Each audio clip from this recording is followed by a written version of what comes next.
Pour moi, la mobilité durable, en fait, ça évoque un dégagement des routes, en fait, beaucoup moins de voitures, je pense. Ensuite, faciliter, je pense, le déplacement de beaucoup de monde. Pour moi, la mobilité durable, c'est de pouvoir se déplacer de façon efficace pour moi et pour ma famille aussi. Un point positif de la politique de mobilité durable, c'est qu'elle est assortie d'un plan d'action pour les 5 prochaines années. Ça veut dire que le gouvernement doit poser des actions concrètes avec des mesures bien précises. Et ça veut dire aussi que les représentants de la société civile vont pouvoir faire le suivi de ces actions-là. Est-ce qu'elles apportent les résultats escomptés? Est-ce qu'on doit les renouveler? Est-ce qu'on doit les modifier? Et ça, à mon avis, c'est un point fort de la politique. Nous accueillons très positivement la politique de mobilité durable, qui est pour nous une politique audacieuse, qui reconnaît le rôle important des gouvernements de proximité au niveau de la mobilité durable et également de la réduction des gaz à effet de serre. Une politique qui s'adapte aux différentes régions du Québec, à l'ensemble des moyens de transport, notamment par une politique sectorielle au niveau du transport aérien régional, qui est une priorité pour l'Union des municipalités du Québec. Ceci dit, la politique n'est pas une fin en soi. Il faut continuer le travail ensemble pour briser le statu quo et nous assurer à long terme d'un financement qui soit juste et équitable au niveau de la mobilité durable. Pour moi, quand il est question de mobilité durable, ce qui m'inspire, c'est le fait que je suis un ancien athlète de vélo de montagne, puis pour moi, bouger, c'était toute ma vie. Et pour promouvoir la mobilité, c'est le fait de pouvoir nous permettre de bouger, d'avoir l'aisance d'être mobile partout où on veut aller. Qu'est-ce qui est important pour nous en situation de handicap, c'est justement de se déplacer du point A au point B avec toute aisance et qu'il n'y ait pas de complications.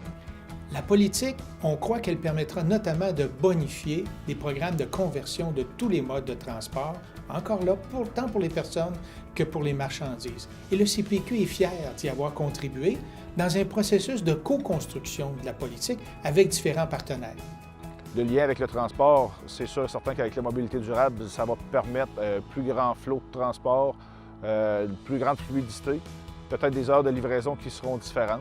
Trajectoire Québec accueille favorablement la politique de mobilité durable du gouvernement du Québec parce qu'elle présente des cibles ambitieuses en termes de réduction des gaz à effet de serre et d'augmentation de l'achalandage du transport collectif. C'est certain que ma vision de la mobilité durable, c'est pas ce qu'on a en ce moment. Il faut vraiment évoluer en tant que transport en commun. Il faut trouver des moyens plus verts de se transporter. Il faut trouver des moyens qui vont arrêter d'engorger les autoroutes. Puis justement pour eux qui sont en train de dire papa, de leur laisser un réseau plus efficace pour passer plus de temps en famille puis moins de temps dans les transports. La mobilité durable, c'est une offre de service de transport public qui va être sécuritaire pour les citoyens, les résidents. Alors pour nous, à l'Association du transport urbain du Québec, cette politique de mobilité durable est extrêmement importante et elle va bien au-delà du transport collectif, le domaine dans lequel nous intervenons, mais interpelle toutes les parties prenantes afin de s'assurer d'une cohérence dans nos actions, dans les mesures qui seront mises de l'avant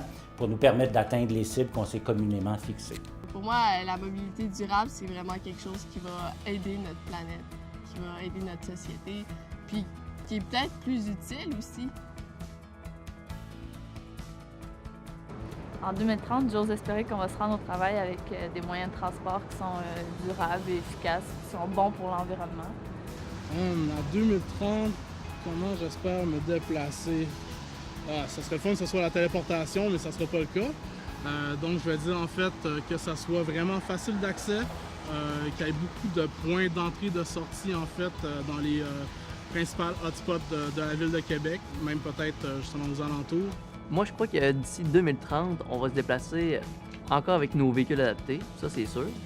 Mais j'espère fortement qu'on puisse utiliser le transport en commun avec plus d'efficacité qu'aujourd'hui, qu'on n'ait pas de préjugés face à pouvoir bien rentrer dans l'autobus.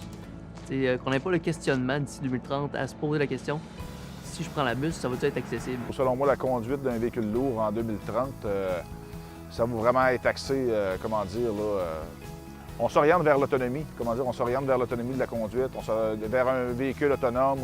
On veut toujours aller chercher plus de performance au niveau de la conduite d'un véhicule lourd.